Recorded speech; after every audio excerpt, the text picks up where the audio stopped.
Good morning, જય શ્રી રામ, જય દ્વારકાધીશ। સવારના ઘણા બધા વાગી ગયા છે તો ખુશાલ પાછળ હિંચકો ખાય છે અને પેલો છે પૃથ્વી બતાવું હા હેલો કદે આમ કદે હાય કદે આમ કદે હાય કરો કરો કરો કરો આનું નામ પૃથ્વી છે। ઘણા બધા નામ છે, પૃથ્વી, ધરતી, એવી રીતે નામ વગાડીએ છીએ। મારી ખુશ્બુ છૂટી ગઈ છે, જુઓ આ કઈ રીતે પકડાય છે, કેટલું જોર કરે તારીએ।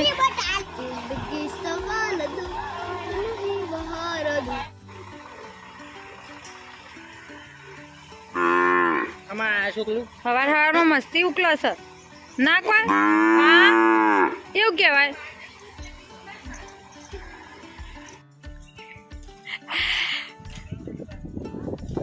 શું કર્યું કાવ્યા રેલીએ?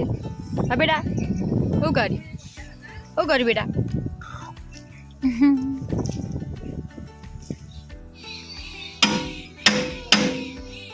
ટ્રેક્ટરમાં બેઠા છીએ વેલા ત્યાં સામે ટ્રેક્ટરમાંથી પૂળા ઉતરે છે, એ મારા માસીને એમનું ઘર છે।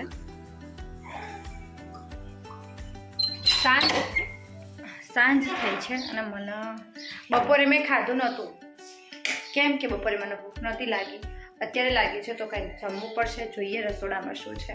તો ભાભીએ આજે ડુંગળીનું શાક બનાવ્યું છે તો ખાઈ લઈએ, મને બહુ ભૂખ લાગી।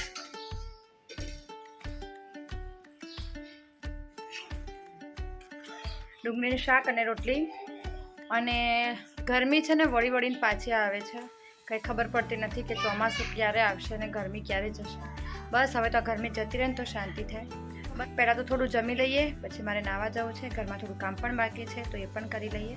તો પહેલાં હું જમી લઉં। આ બધા વાસણ કરી લીધા છે મેં, બપોરના પડ્યા હતા અને જમી પણ લીધું છે। નાહવા હજી નથી ગઈ કેમ કે થોડું કામ હતું, મેં કીધું તું ને કે કામ છે તો વાસણ ઘસ્યા છે ને હવે આવી જઉં કપડાં ધોવા માટે। મને બધા જ કામ કરવા ગમે છે કે આ કામ મને કરવું નહીં ગમતું હોય, પણ આ એક જ કામ છે જેનાથી મને સખત નફરત છે। મને કપડાં ધોવા બિલકુલ પણ નથી ગમતું, ધીમે ઘસવું પડે। કપડામાં એટલી બધી વાર લાગે ને તમને ધોતા પહેલાં તો તમે એને પલાળીને પછી તમારે એને છે સાબુ ઘસવાનો, સાબુ ઘસીને પાછો બ્રશ ઘસવાનો, બ્રશ ઘસીને પાછો તમારે ધોકો મારવાનો, આટલું બધું કોણ કરે? એટલે મને બધા કામ ગમે છે કપડાં સિવાય। તોય પણ મમ્મીએ મને કપડાં જલાઈ દીધા છે, બધું યા કરો વધારે નહીં, એક જોડી જ છે પણ તોય કપડાં તો કપડાં કહેવાય। તો કપડાં ધોવાઈ ગયા છે અને હવે હું જાઉં છું નાહવા માટે, બહુ થાકી ગઈ હું તો કપડાં ધોઈને। તો નાહી ધોઈને હું તૈયાર થઈ ગઈ છું અને બસ મારે જવું છે ખેતરમાં, જોઈ આવું, ઘણા દિવસ થયા ખેતરમાં જોવા નથી ગઈ, તો બસ થોડું ગરમ પાણી લઈ લઈએ અને પછી જઈએ ખેતરમાં। થોડા દિવસ પહેલાં ગરમી થોડી ઓછી થઈ ગઈ હતી પણ આજે પાછી આવી ગઈ છે, ગરમી આવે છે ને જાય છે। તો હું તો જાઉં છું ખેતરમાં જોવા માટે કે કેટલું બધું ક્યાં ઉગી ગયું છે। ગરમ પાણી, ગવાર હજી આવડો જ થયો છે, હજી વાર લાગશે ગવારના આવતા। આંબો છે પણ કેરી હજી આવી નહીં। તો આ બાજુ પાછળની બાજુ એક આંબો છે, એ થોડી કેસર કેરી જેવો આંબો છે, તો હું જોતા આવું કે એમાં કેરીઓ આવી છે કે નહીં, કારણ કે 2-3 આવી હતી તો મમ્મીએ 1-2 તો લઈ લીધી હતી, પણ હું પાછી જોતા આવું કે બીજી આવી છે કે નહીં। અહીંયા પાછળ ચોર હોય છે, લઈ જોઈ મારે કેરીઓ, એટલે મારે જોવા જવું પડે, પેનું હશે। અહીંયા એટલું બધું આમ ઝાડ થઈ ગયા છે ને કે જવું અઘરું લાગે છે, થાય જોજો, પણ હું તો તો કેરી જોવાની। હા તો આ છે એ આંબો જેની હું તમને વાત કરતી હતી ને, હવે બતાવું એક કેરી જે મેં મૂકી છે।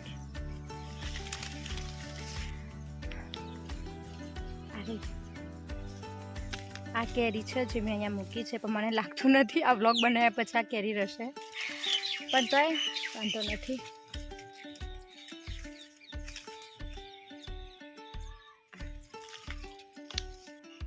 બીજું અહીંયા અમારે મીઠી લીમડી પણ છે, તો કેવડી મોટી છે। આ મારા કાકાની ને એમની છે આ મીઠી લીમડી, અમારી નથી। આમાં 2 ભેગા થઈ જશે ઝાડ। કેટલું મસ્ત પતંગિયું છે જુઓ, બ્લેક કલર અને એના ઉપર ડિઝાઇન તો જુઓ, હાય હાય સસલું બેઠું છે ત્યાં.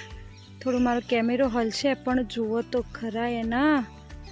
આજે મને ખેતરમાં આવવાના કેટલા ફાયદા ત્યાં મને સસલું જોવા મળ્યું છે ભાઈ.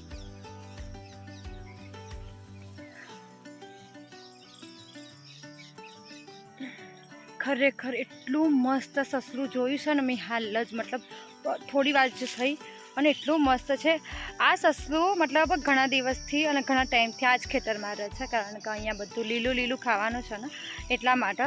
તો હું જો નજીક જાઉં તો મને નજીકથી દેખાય તો મજા આવી જાય. દેખાણું સસલાની સ્પીડ મારાથી વધારશે જતું રહ્યું. મને એવું લાગે છે શો ખંતાઈને બેઠું હશે સોનું મોનું થઈને અને મને જોઈને બી વાતું હશે. આવ સસલું જોતા જોતા મને વાગી ગયું. કદાચ તમને દેખાશે કે નહીં ખબર નહીં પણ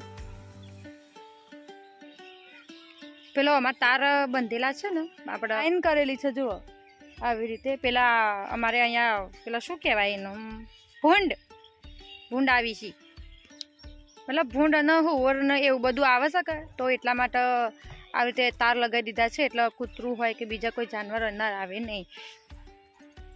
ખેતરમાં હાલ તો ફરું છું. તમારે મારા જો આ ખેતરનો આખો બ્લોગ જોવો હોય ને તો પહેલાં જૂના વિડીયોમાં મેં મૂકેલું છે મારું આખું ખેતર કે મારા ખેતરમાં મેં શું શું વાવ્યું હતું તો જઈને તમે જોઈ શકો છો. અને બીજું તમે મારી ઇન્સ્ટાગ્રામ આઈડી પણ ફોલો કરી શકો છો. ઇન્સ્ટાગ્રામમાં પણ તમે મને ફોલો કરી શકો છો. આઈડી હું ડિસ્ક્રિપ્શનમાં નાખી દઈશ તો તમે મને ફોલો કરી લેજો.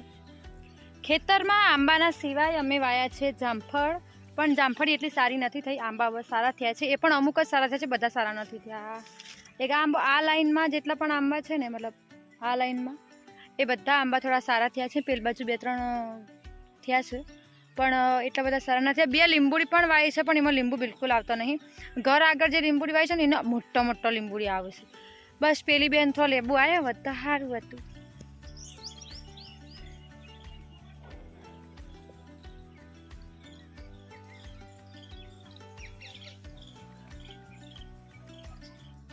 જેણે મને ઇન્સ્ટાગ્રામમાં ફોલો કરી હશે ને એને ખબર હશે કે હું મારે વધારે પડતા વિડીયો જે રીલ્સ છે ને એ હું આ ગાર્ડનમાં જ બનાવું છું. અને ગાર્ડનમાં રીલ બનાવવાની મજા આવે છે. એટલું લીલોતરું હોય છે બધું લીલું હોય છે અને કુદરતી વાતાવરણની ફીલ આવે એટલે આમ સારું લાગે. એટલા માટે હું મારી બધી રીલો ગાર્ડનમાં જ બનાવું છું.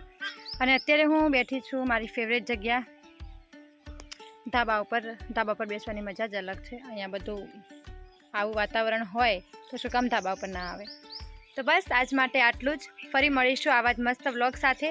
અને મારો વિડીયો તમને ગમ્યો હોય તો મારી યુટ્યુબ ચેનલને લાઇક શેર અને સબસ્ક્રાઈબ કરી દેજો. આવજો.